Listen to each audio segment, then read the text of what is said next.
ক্রিক zone বাংলার এই ভিডিওতে কথা বলবো সিএসকে, এসআরএইচ ও দিল্লি ক্যাপিটালসকে নিয়ে।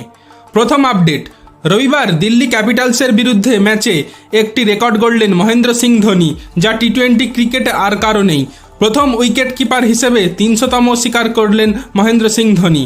টি-20 ক্রিকেটের সফলতম উইকেট কিপারও তিনি। ধোনির 300 শিকারের মধ্যে রয়েছে 213টি ক্যাচ এবং 87টি স্ট্যাম্পিং। রবিবার রবীন্দ্র জাদেজার বলে পৃথ্বী শয়ের ক্যাচ ধরার পরেই এই নজির গড়েন তিনি। এর পরের আপডেট হলো, বড় ধাক্কা খেল সানরাইজার্স হায়দ্রাবাদ।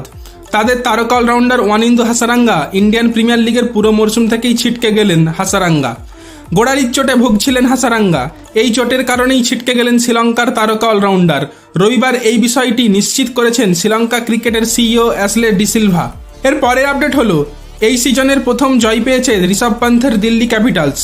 গতকাল চেন্নাই সুপার কিংসকে 20 রানে হারায় তারা। কিন্তু এই ম্যাচে স্লো ওভার রেটের জন্য দিল্লির ক্যাপ্টেন ঋষভ পান্থ শাস্তি পেলেন। 12 লক্ষ টাকা জরিমানা হয়েছে তার।